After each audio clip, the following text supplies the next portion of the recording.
Krishna Kirtana Ganana Tanapano Premamritam Banidhi Dhira Dhira Jana Priyam Priyakaram Nirmasaro Pujitam Nana Shastra Vicharanaikanipunam Tadharma Sanghastapakam Lokanam Hitakarinam Tribhumane Mannam Saranyakanam Nana Shastra Vicharanaikanipunam Sadharma Sanghastapakam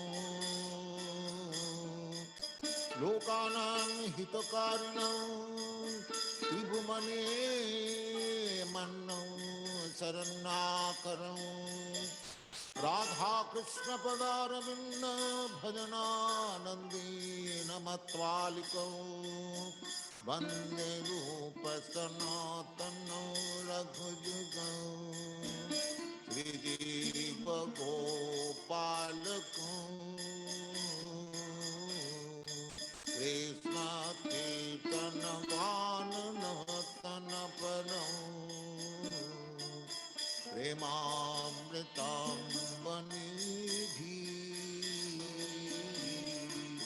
Śrī Caitanya Kripābharam Bhuvi Bhuva Bharāvahantārakam Vande Rupa Sanatana Raghujagam Śrī Jīva Gopalakam Śrī Gauranga Gunānugaṇana Vidhau Sadhyasamidhārnitam Papatrapanikantana Tanamhitam Govinda Gana Amritayi Śrī Gauranga Gunānugaṇana Vidhau Sadhyasamidhārnitam Papatrapanikantana Tanamhitam Govinda Gana Amritayi Anandambudivardhanayi Kanipunam Kaivalyaniswarakam Vande Rupa Sanatana Raghujagam Śrī Jīva Gopalakam Krishna Kirtana Ganana Tanaparam Premamritam Banidhi Akvato Namase Samannalapati Shani Tadatu Chama Bhuttvadina Ganesha Karu Karunaya Kopina Kanthasitau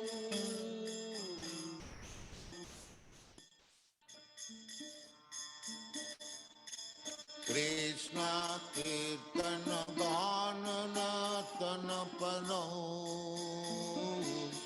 Premamritam Banidhi Dhira Dhira Jana Priyau Priyakarau Nirmasarau Pujitau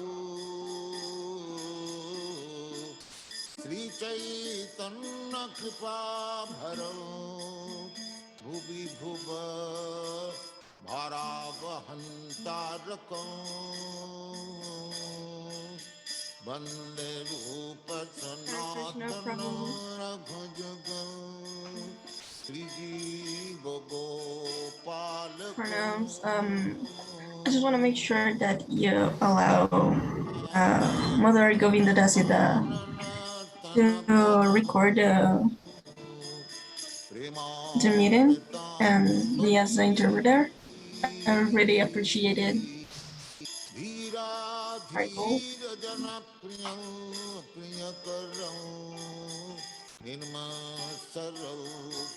All right, I'll check with Swami to see. I didn't know there would be an interpreter. Thank you. Okay, just let me know. Thanks.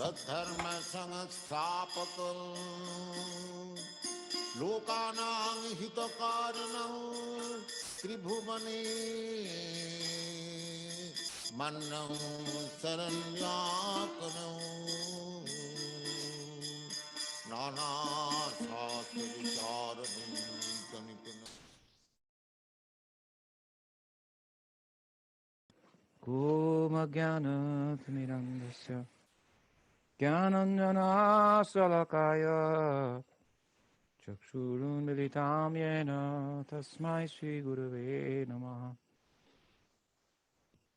Adunulambito Bujo Kanakavaru Sankirtanai Kapitaro Kamalaya Taksho Vishwambaro Dvijabaro Yugadharma Palo Vande Jagat Priyakaro Karunabhataro Vande Shri Krishna Chaitanya Nityananda Sahodito Gurudai Pushpavanto Chitra Sangdo Tamuno Vandeham Shri Ramakrishna Abhayo Charana Sako Sukado Paramanando Sundaro Subalapriyo He Krishna Karuna Sindhu Dinabandhu Jagatpate Gopisha Gopika Kanta Radha Kanta Namaste Sapta Kanchana Gurangi Radhe Vrindavaneshwari Vrishabhanu Sute Devi Pranamami Hari Priye.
Excuse me, everyone. We're setting up an interpreter. I'll be with you in a moment. Hare Krishna.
Hare Krishna.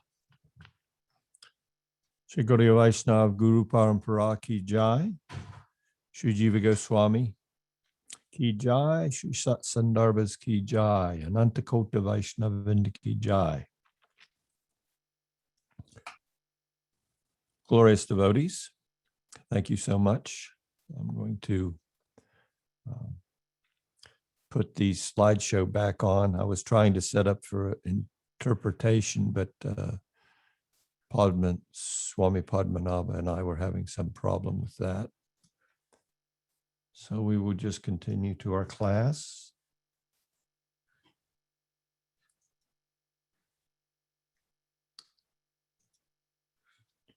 So we're going to continue today with our discussion of the Paramātmā Sandarbha and a couple final points. So, excuse me, I need to restart for the recording. We'll continue today with the final discussion on Sri Paramātmā Sandarbha. Couple final points on the ontology of the Jiva, then we'll go on to the ontology of Māyā. And hopefully we will complete the discussion today of the Paramātmā Sandarbha and push on to the Krishna Sandarbha. So we left off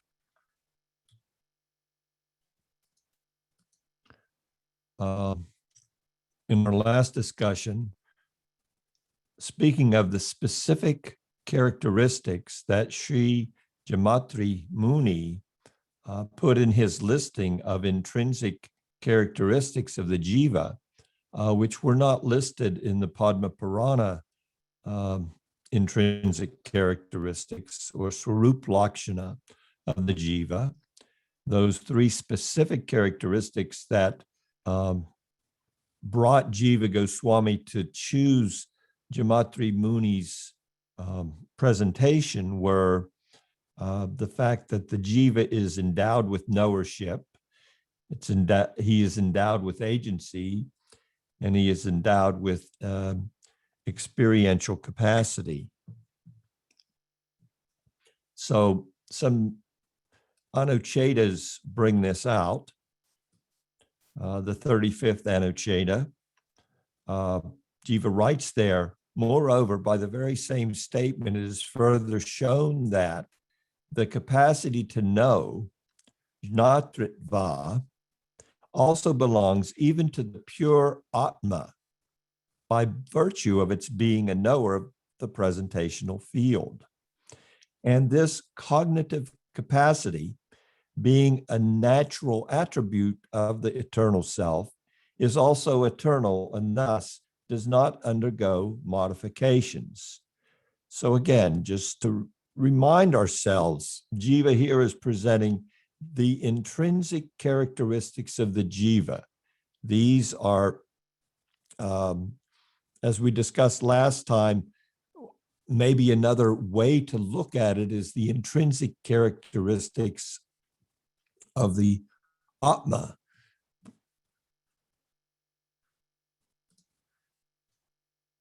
Meaning that sometimes the terminology Jiva is applied, excuse me,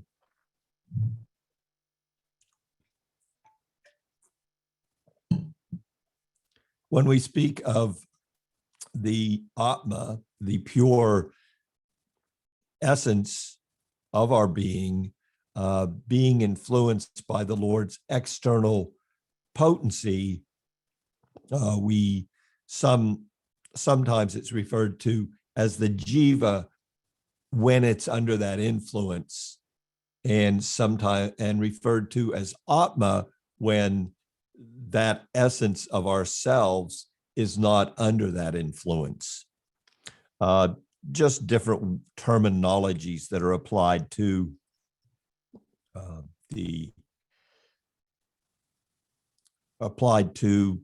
the nature of our infinitesimal selves.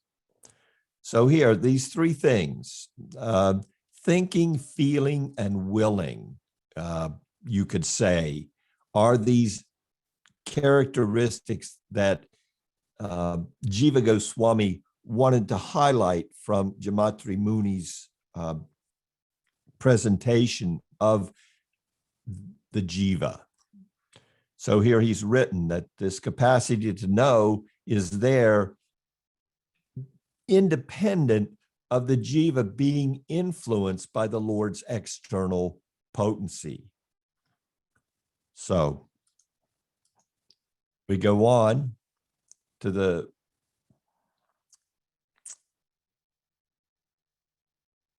willing agency, or the agency of being able to bring it about something. Because the body is seen to have agency, kartritva, as a result of its relation to the individual conscious being, and because inert objects are also acknowledged as sometimes exhibiting agency due to the presence of the indwelling supreme consciousness, in accordance with the statement, without whom nothing is accomplished. It is concluded that agency ensues only from the pure, i.e., only from the individual or from the supreme consciousness. Thus it is said, being infused with whose conscious portion the body, senses, vital force, mind, and intellect perform their respective functions. So again, just to clarify, we're speaking of the fact that this is an intrinsic characteristic of the very nature of our being. We have this ability of agency, and so does the Supreme. And of course, he has his ability. Sometimes his ability of agency comes through his manifestation as Paramātmā and gives life to the material, what apparently is the inert external energy. A little bit more on that later as we proceed in our discussion today. And finally, we want to discuss this experiential capacity. This is also intrinsic. Next to be considered is experiential capacity, bhoktritva, which is in the form of feeling or affect, samvedana, and which culminates in the jiva alone, which is conscious by nature. As Bhagavan Kapila says in the 3rd canto, know the Purusha, who is transcendental to Prakriti, to be the cause in experiencing happiness and misery. Here the Purusha that is being referred to is the Jivatma. Know that infinitesimal particle of the Supreme, and of course, as we know, all the Jiva, this Jiva Tattva, this Jiva Shakti is coming through Paramātmā. It is actually a Shakti of Paramātmā. We are a manifestation of the conscious energy of the Paramātmā aspect of the Supreme Absolute Truth. So now we'll go on and discuss just a little bit of the ontology of māyā, the bahiraṅga-śakti. Again, I remind all of you that this is a very much an overview of what's presented in the Paramātmā Sandarbha. And in trying to come to what sections of the Paramātmā Sandarbha to bring to light in this discussion in order to stimulate our interest in this Paramātmā Sandarbha, I found myself at times just overwhelmed with so much deep, detailed knowledge of the nature of Paramātmā and his various Shaktis, of which we're one, and his māyā Shakti. Jiva Goswami has presented the deepest philosophical concepts, and the Paramātmā Sandarbha itself can be seen in that light. It is so comprehensive in bringing to light the nature of the Lord's potencies that we have the most acquaintance with. And by seeing how we fit into the total picture of the Supreme and his various energies, and how the environment in which we inhabit fits into the total picture of his various potencies, we become enlivened as devotees to understand how deeply our acharyas allow us entrance into this transcendental knowledge, which is it's beyond anything that we can come to with all of our intellect and all the intellect of the combination of all humanity for all time. We could not be introduced to this much in-depth understanding of the nature of our being, the nature of our true self, and the nature of our true source. It's just, it cannot be comprehended by our capacity, by our mental and intellectual capacity, why we are still under the influence of the Lord's external energy. So for the acharyas, for someone like Jiva to take the Bhagavat Purana and extract from it this essence of transcendental knowledge in such a way that we can begin to comprehend the nature of matter and the nature of the spirit and the nature of our true selves is truly, as I say, it enthuses us in our pursuit of transcendental knowledge on two counts. One is it is itself just this hearing and engagement in bhakti. And second of all, it gives to us in a relatable way these insights that we could not arrive at in any other way, this descending knowledge. And what Jiva's done is basically he's given us this bhashya, this commentary, a deep commentary on the Bhagavat Purana.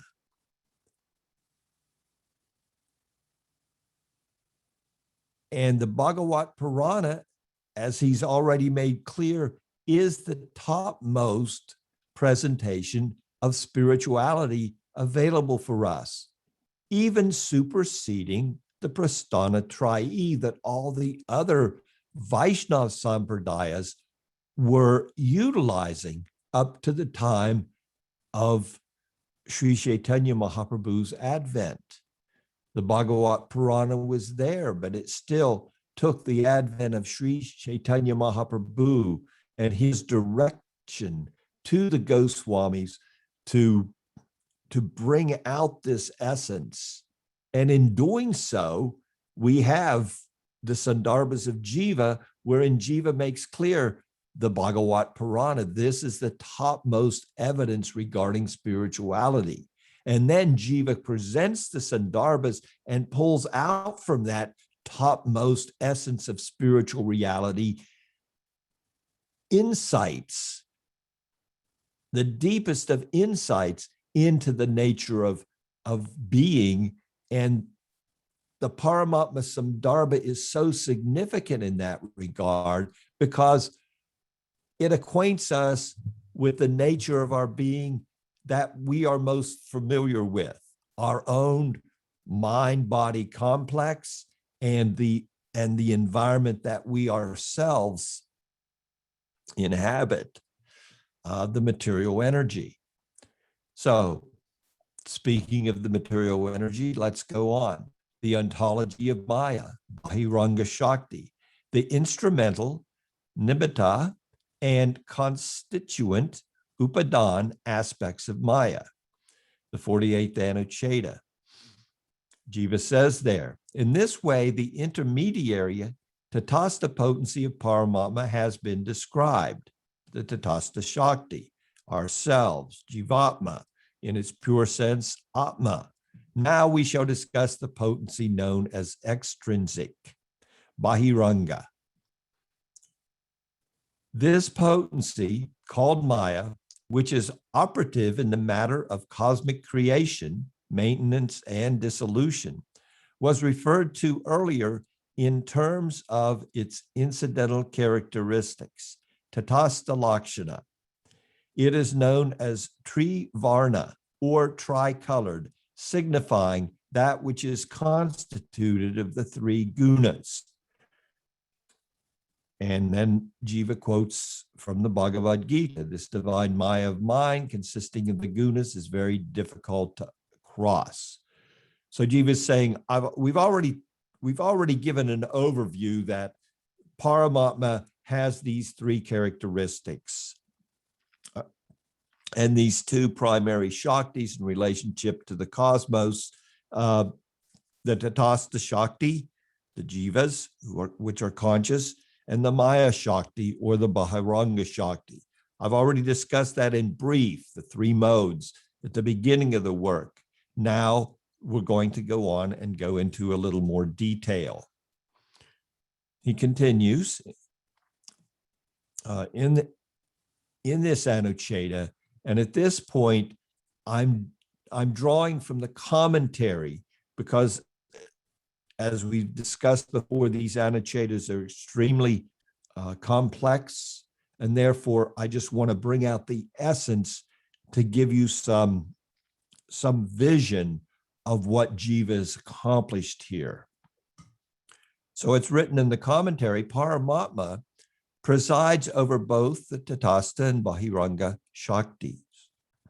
Having defined the incidental and intrinsic characteristics of the taṭastha-śakti, Śrī Jīva now begins his explanation of the extrinsic energy, or bahiraṅga-śakti, which is the taṭastha-śakti's field of action, kṣetra. This is called prasaṅga-saṅgati, or contextual correlation. The antaraṅga-śakti, which manifests the transcendental abode, associates, and divine play of Bhagavan, was already explained in Bhagavat Sandarbha.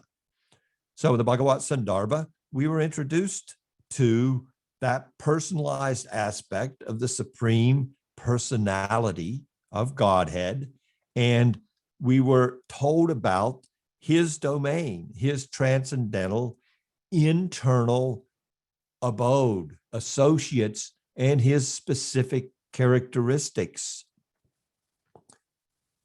Now, in the then Jiva went forward and is discussing the Paramātmā expansion of Bhagavan, which is the field of activities for the taṭastha-śakti, ourselves.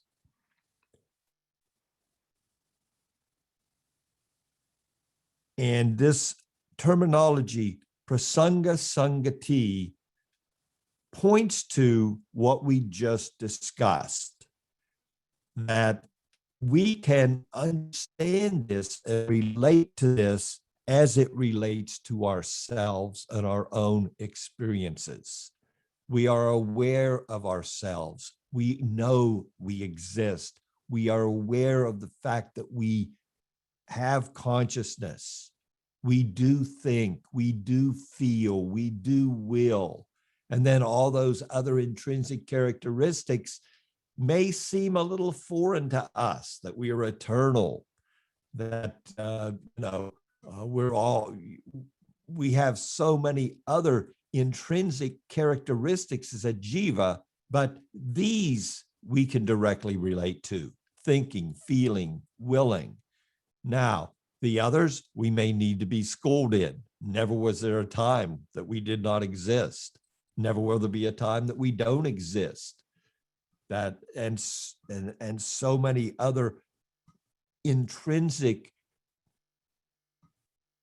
characteristics of the nature of our being, which are common to both ourselves as conscious entities and that supreme personality of whom we are an infinitesimal Shakti of. The bahiraṅga-śakti, the commentary continues, the bahiraṅga potency is known by different names, such as Prakriti, Māyā, and Durga. The incidental characteristics, taṭastha-lakṣaṇa, of the bahiraṅga-śakti. So let's not confuse the terminology. Taṭastha-lakṣaṇa here is referring to the characteristics of Māyā. So the incidental characteristics of Māyā refer to its role in the matter of cosmic creation, sustenance, and dissolution. Although these functions are ultimately conducted by Paramātmā, who manifests as the three guna avatars, they are executed in a secondary sense by the bahiraṅga-śakti, consisting of the three gunas. We will proceed to what is the primary reason for the manifestation of the bahiraṅga-śakti, the swarup-lakṣaṇa, as Jiva concludes his Paramātmā Sandarbha. But here he's just speaking of the incidental characteristics, the cosmic creation. So the extrinsic, the commentary continues, energy called Māyā has two divisions, namely nimitta and upadana.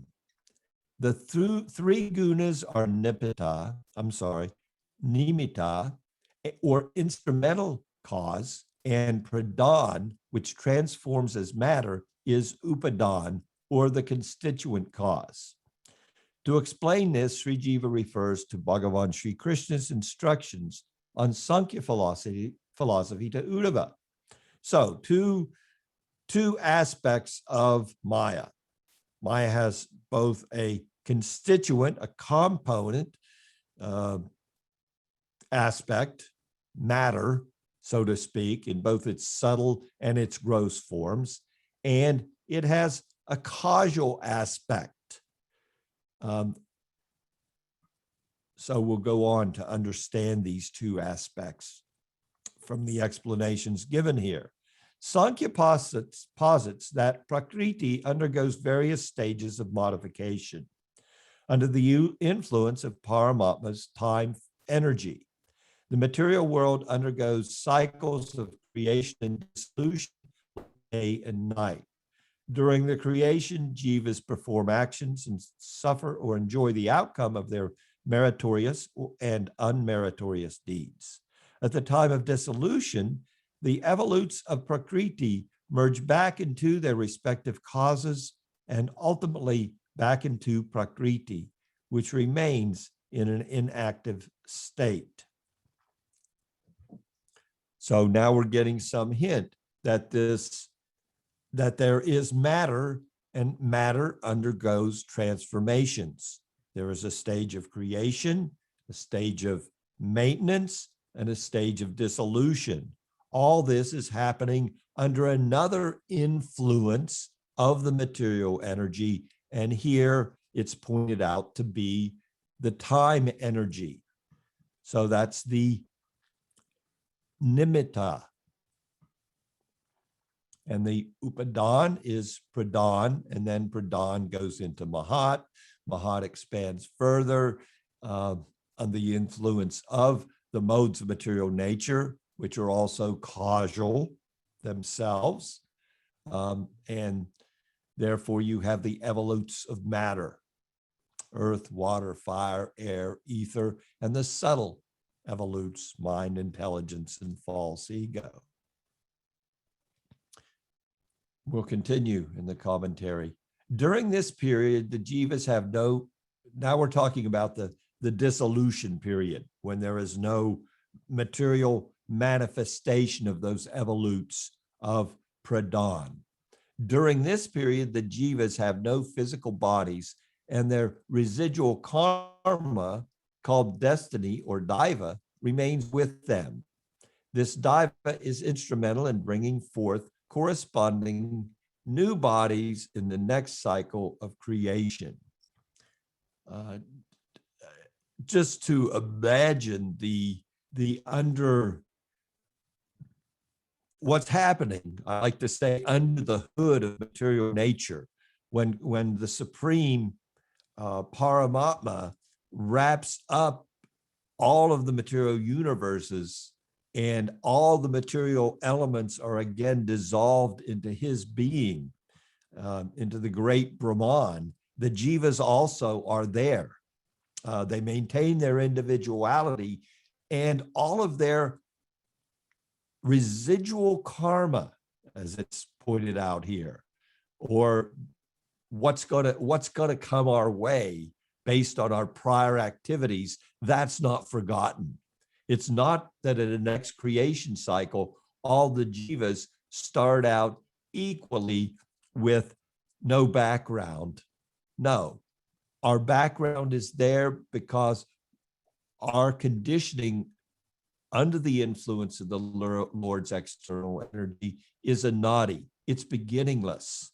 So we can't trace out a point when we were not under the influence of activities within the material bahiraṅga-śakti, māyā, and therefore we've always been under the influence of karma. And even when the Lord wraps everything up, and there is still the residual karma that's yet to be experienced, both in our meritorious and unmeritorious actions, our good and bad activities, those results are still waiting for us. But they're not influencing us at the time of complete cosmic dissolution, when everything is wrapped up. A verse from the Bhagavatam describes, from the 11th canto, Krishna is instructing Uddhava, describes that when the jivas, along with their destiny and prakriti, are in the dormant state within Paramātmā, there are no divisions of seer and seen. This state is described in the Upanishads by statements such as, in the beginning, there was only the Atma. The word Atma here refers to Paramātmā, because the individual Atmas are not in a state of action.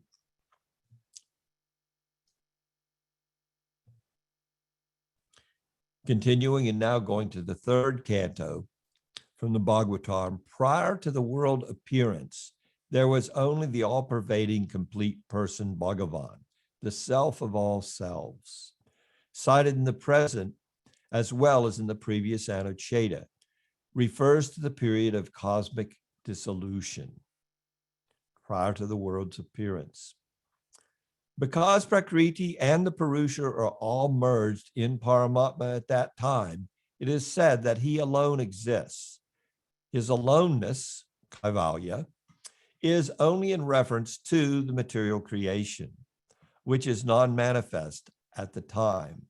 From the point of view of the eternally self-manifest spiritual domain, however, he is never alone. He is accompanied by all his eternal associates. So even though there is a temporary wrapping up of the material manifestation, there is never a wrapping up of the spiritual manifestation. And therefore, the Supreme Lord always has his eternal abode and associates, and he is always active in that Vaikuntha atmosphere. It is only ourselves who go through this continual cycle of individual samsara and cosmic samsara.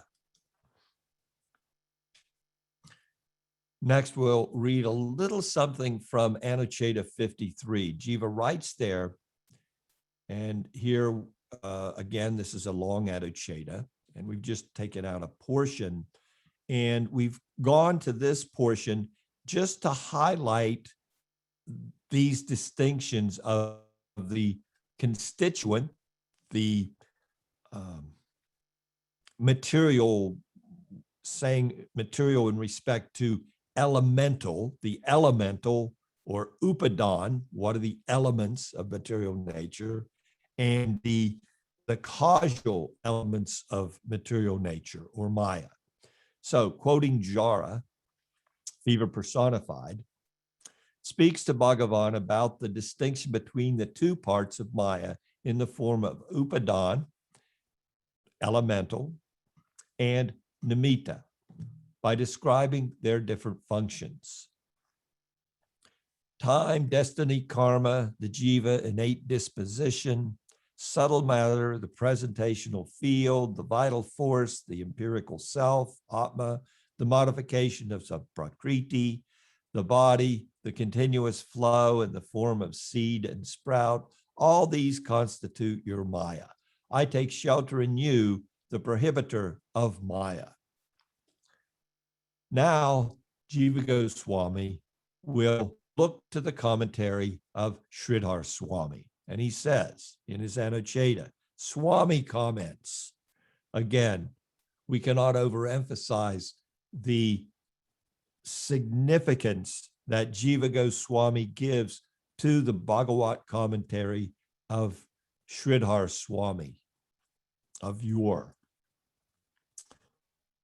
Swami comments, time, kala, is the precipitator. Previous action, karma, is the instrumental cause, nimitta. The same karma, when manifest as on the verge of delivering its fruit, is called daiva, or destiny. Innate disposition, swabhav, is made up of the unconscious impressions left by karma. What is our nature? The jiva is that entity to whom these attributes belong, tadvan.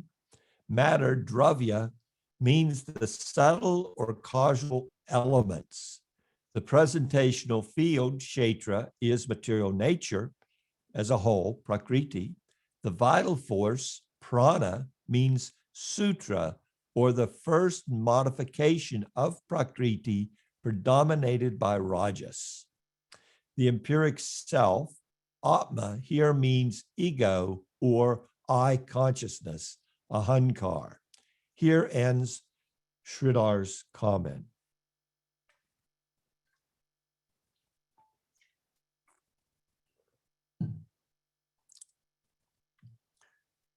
Jiva then expands on Sridhar Swami's commentary on the verse spoken by Jwara and explains it further, saying that in this verse, kala, daiva, karma, and swabhava are the nimitta, instrumental part of māyā, or the extrinsic energy, bahiraṅga-śakti. The rest are the upadan part, the constituent ingredients. But the jiva who possesses all these properties, tadvan, is made up of both. A part of the instrumental potency, nimitta Shakti, also proceeds correspondingly into the set of constituent ingredients, upadan, such as the I consciousness, ahambhav, of the jiva entering into the element called aham, which characterizes the limitations, upadi, of the jiva. This is the result of avidya, ignorance. So the clarification is being made by jiva. Some of these are constituent parts and some of them are instrumental parts that make up our constitution. And we are influenced by both. We certainly can't deny the influence that comes upon us from the material body itself and all of its components. And we certainly can't deny the influence of these other subtle influences, like karma, like our destiny, like our innate swabhav, what makes us ourself or gives us our I consciousness, what makes me that race car driver and has made me from the beginning of this lifetime attracted to going fast. Where did that come from? What is that influence? Why wasn't I influenced by somebody like someone else whose natural inclination in life from the very beginning, from birth, was to be an intellectual and to study all the different philosophies of the world and become a world-renowned teacher of philosophy in my later life? What pulls us in one direction or another? What influences the pains and pleasures that I experience in my day-to-day existence? And who can deny the overriding influence of time itself, as I'm forced to go through both the material changes of the body and the psychological changes that I experienced throughout my life.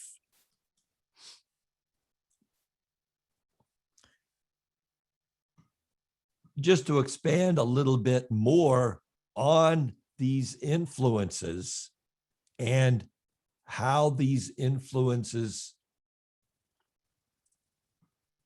are predominated by the Lord Shaktis. Now we look a little deeper. Jiva takes us a step deeper and to point out the following. Bhagavan Sri Krishna speaks of the first two functions of the nimitta part of Māyā.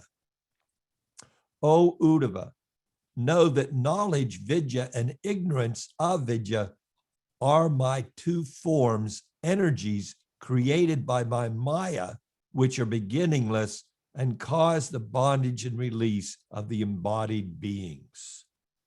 Again, Jiva goes to Sridhar Swami, quoting him in regards to this verse. The word forms, tanu, here means potency, shakti, because bondage and liberation are expanded or accomplished by them. They are created or brought about by my Māyā, being forms of Māyā's functions. It's very interesting in looking to the extensive unpacking of these ideas of vidya and avidya and how they play out in relationship to conditioning and liberation, and are still eternal aspects of the Lord's external potency. So all of these aspects of the potency are there, and they themselves are eternal. But we know that knowledge can lead to liberation, which is an end to material existence for the jiva. So it would take a few classes for us to dive deep into those anuchetas from the Paramātmā Sandarbha, but we will certainly mention that it is an exploration for those that are truly interested in really diving deeply into the nature of what are Jiva Goswami Sandarbhas and how those Sandarbhas nourish an understanding that leads to the deepest insight into the Lord's energies. So vidya and avidya. And here again from the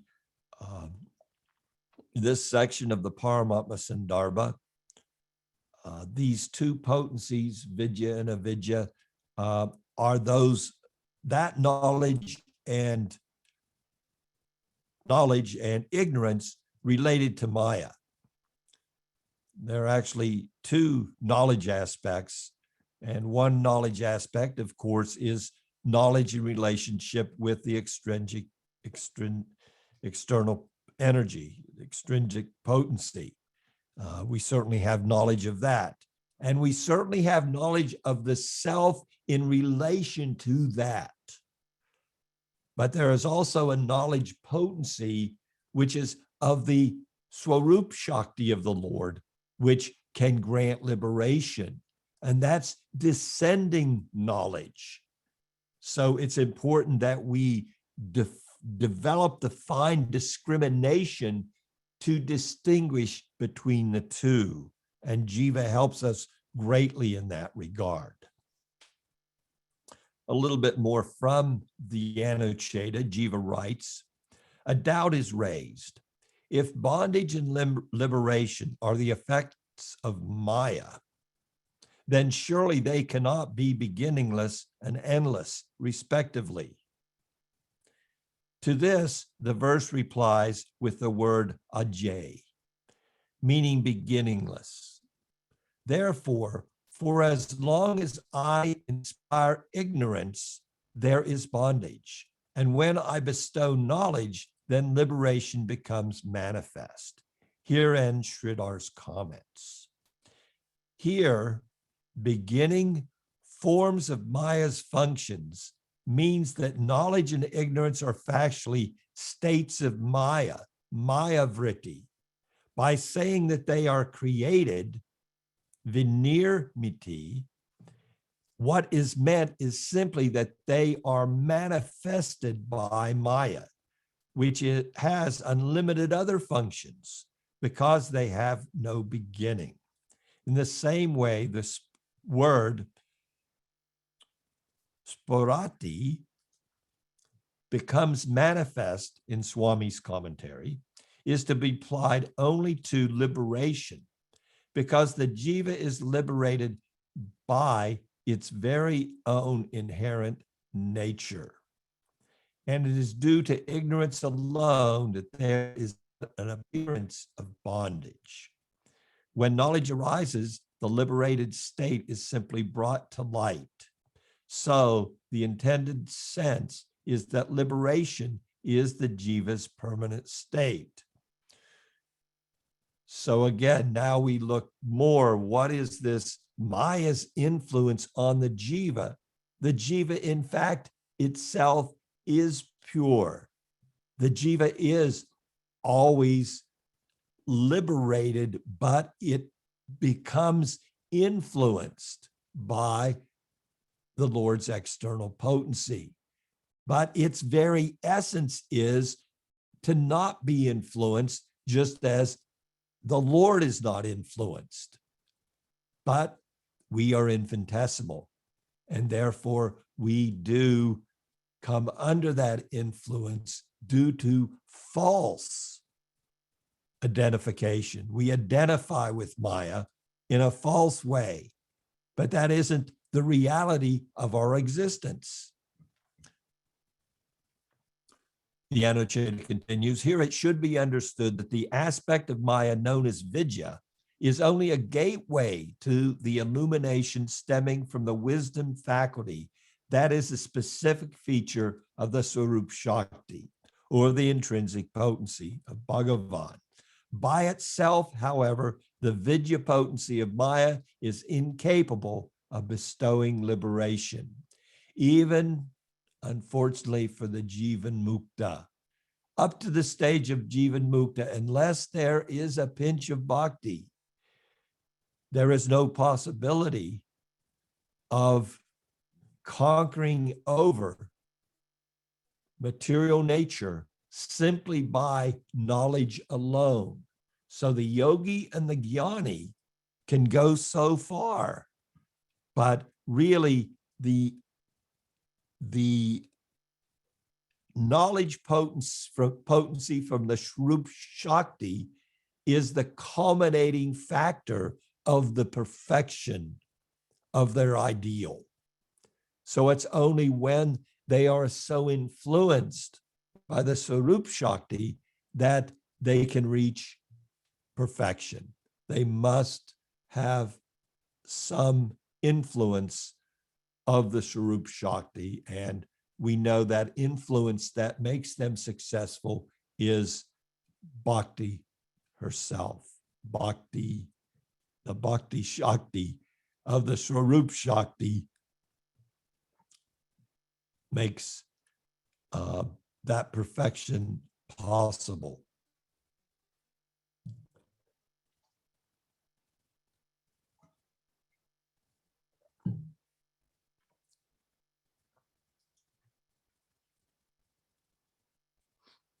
Again, going on in the same theme.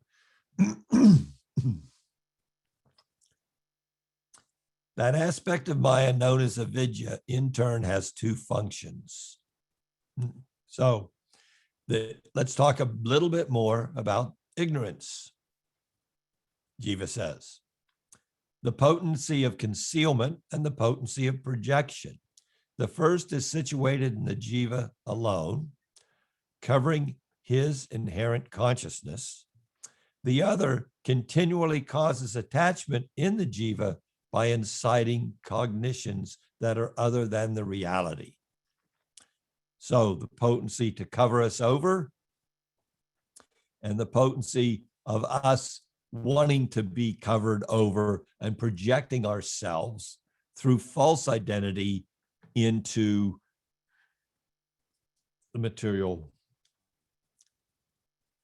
association. Some commentary on this will be in order. Maya has two divisions, namely upadana in the form of prakriti or pradhan, and nimitta in the form of the gunas. The upadana part manifests 24 tattvas, 24 material energies. I don't know how that's broken down in the current contemporary periodic chart, but from the Vedic literatures, we look at 24 tattvas in regards to the constituent part of matter, beginning with Mahat. Nimitta has the two divisions, knowledge and ignorance. Avidya has two further divisions. The first of these covers the true nature of the jiva, and the second furnishes it with illusory knowledge. Śrī Jīva makes an important comment about vidya granting liberation. Vidya is a potency of Maya, which truly speaking has no power to grant liberation. This vidya is in fact a doorway to a higher vidya, the specific part of the intrinsic potency that is actually instrumental in revealing the liberated state. Both have the same name, vidya, but are two distinct potencies. Liberation is not possible without the help of the intrinsic potency. And then we have in the commentary specific references from both the Bhagavad-Gītā and the Srimad Bhagavatam in that regard.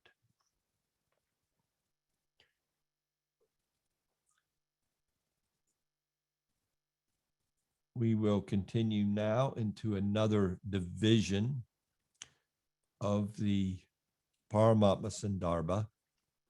So we've looked at just now, the Lord's bahiraṅga-śakti, the māyā-śakti. There is so much more to be discussed there, but this is just an overview. So we'll go to the next section of the Paramātmā Sandarbha, wherein Jiva brings out the fact that the universe is a product of Shakti Parinam, not Vivarta. Important point being made here, basically to refute the Advaitin viewpoint that the world is simply false. So it's simply an illusion. So this philosophy, Vivarta, that everything is basically just a manifestation ending in illusion, is certainly not the Gaudiya viewpoint and the viewpoint put forth in the Bhagavat Purana or any of the other Vedic scripture. Rather, the universe itself, excuse me, is actually a Shakti of the Paramātmā, feature of the Supreme. The world is a Parinama of Paramātmā Shakti. Anucheta 58. Very long Anucheta. It's subdivided. First part, some little portion. So it is to be concluded that Bhagavan's trans-rational power alone is the cause of the appearance of duality. Now, this section of the Paramātmā Sandarbha is extremely significant to those wanting to dive deeply into an understanding of Achinta Beta Beta Tattva. Because Jiva here goes to great lengths to point out the nature of this trans-rational power. Because really, this is an amazing thing. This manifestation of material energy from his very being, which is without consciousness, and manifestation from his very being of a conscious potency that can be influenced by his non-conscious potency. Achinta Beta Beta Tattva. How really is that possible? How does it come forth? And Jiva goes to great lengths here in the Paramātmā Sandarbha to bring to light the intricacies of our philosophy that distinguishes Gaudiya Vaishnavism, this philosophy of Achinta Beta Beta Tattva. The Lord's external energies are viewed in so many different ways by the various sampradayas, and so many presentations have been made regarding the Lord's external energies and the Jivatma by the various acharyas of those sampradayas and other great sadhus coming in the wake. So this explanation has so many different, there's so many different viewpoints. Advaitavad, Sudha-dvaita, Advaita-dvaita, and really to go into all those philosophies And here Jiva goes to great lengths in his Paramātmā Sandarbha to fully justify our Gaudiya perspective of a chinta, a trans-rational understanding, something that is beyond conventional convention. It doesn't fit between the ears. The Lord can have inconceivable potencies that are contradictory. How is that possible? So this achinta beta beta tattva and a deep explanation of it really goes a long way to highlighting the depth of understanding of our Gaudiya Sampradaya. So we'll just read a little here. I don't want to go too far over time, but just introduce ourselves to this idea, and then we'll conclude. We'll proceed in the next class with a little bit more in-depth look at this. We can't dive deeply without years of study of the Paramātmā Sandarbha, or at least weeks and weeks of classes. But our focus is Krishna Sandarbha, and we're going to move in that direction, being drawn by the objective given to us for these classes. So it is to be concluded that Bhagavan's transrational power alone is the cause of the appearance of duality, because there is no duality in transcendence. Therefore, although Paramātmā by his very own intrinsic nature is altogether free from change or modification, he transforms into the form of the universe and so on through his transrational power. Just as a philosopher's stone or a Chintamani gem can produce anything desirable, and just as a magnet can move a piece of iron from afar. This has been accepted by Sri Vyasadeva. Brahman is the creator because the Shruti says so. Brahman is understood only through the Vedas. So with that, I will conclude this week's presentation. My apologies for the little time delays at the beginning of the class. Hopefully, if this service of translation is needed going forward, I'll be properly trained as to how to establish it. If anyone has any question, I can certainly do my best to address it before we conclude everything.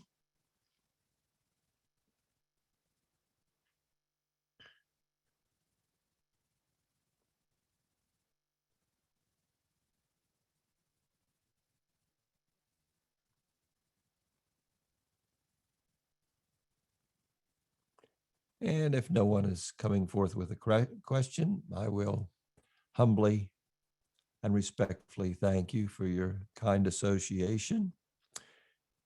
And I sincerely hope that this has nourished your spiritual understanding and enthused your practice. Vanchakalpatubhyascha, kripasindubhyevacha, patitanam pavanebhyo vaishnavijyo namo namaha. Dulal Chandra Prabhu ki jai. Jai. Jai. Hare Krishna, there's one question, please, in the chat box. All right, I'll look there. Chat.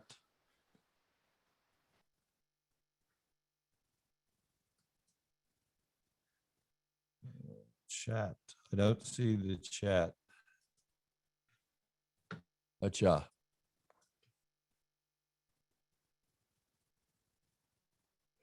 So the question is, Vayana Purna. Everyone can hear me, I hope. I understand that time is controlled by Paramātmā dualities continue. So in that way, when Paramātmā leaves the purified body, time becomes the eternal present. I understand that time is controlled by Paramātmā. Dualities continue. So while time is controlled by Paramātmā, dualities continue. So is that why when Paramātmā leaves the purified body, time becomes the eternal present? Could you please tell us more about it? I'm not sure what you mean by the phrase eternal present. I think more our understanding is that time is a Shakti of Paramātmā, wherein the material nature is pushed forward. If there was no time energy of Paramātmā, then everything would remain static. As far as this time becomes the eternal present, I think it's important for us to understand when we talk about eternal present, we're talking about, I assume you mean transcendence.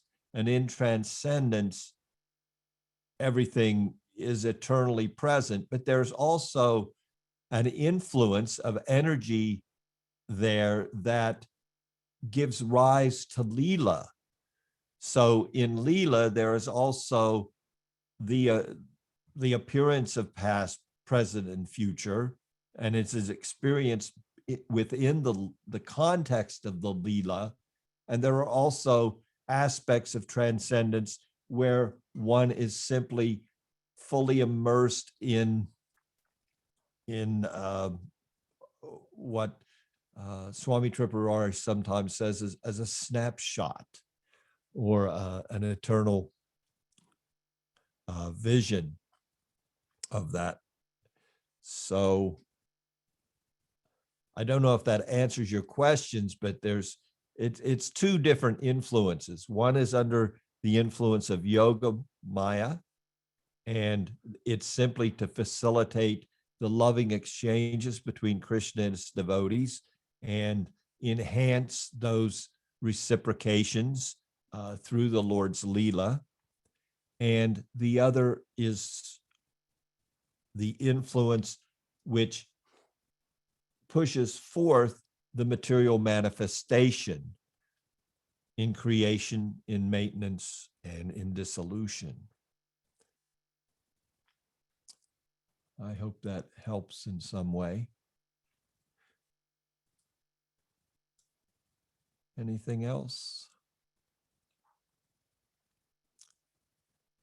So, again, my sincere thanks to all of you. Hare Krishna.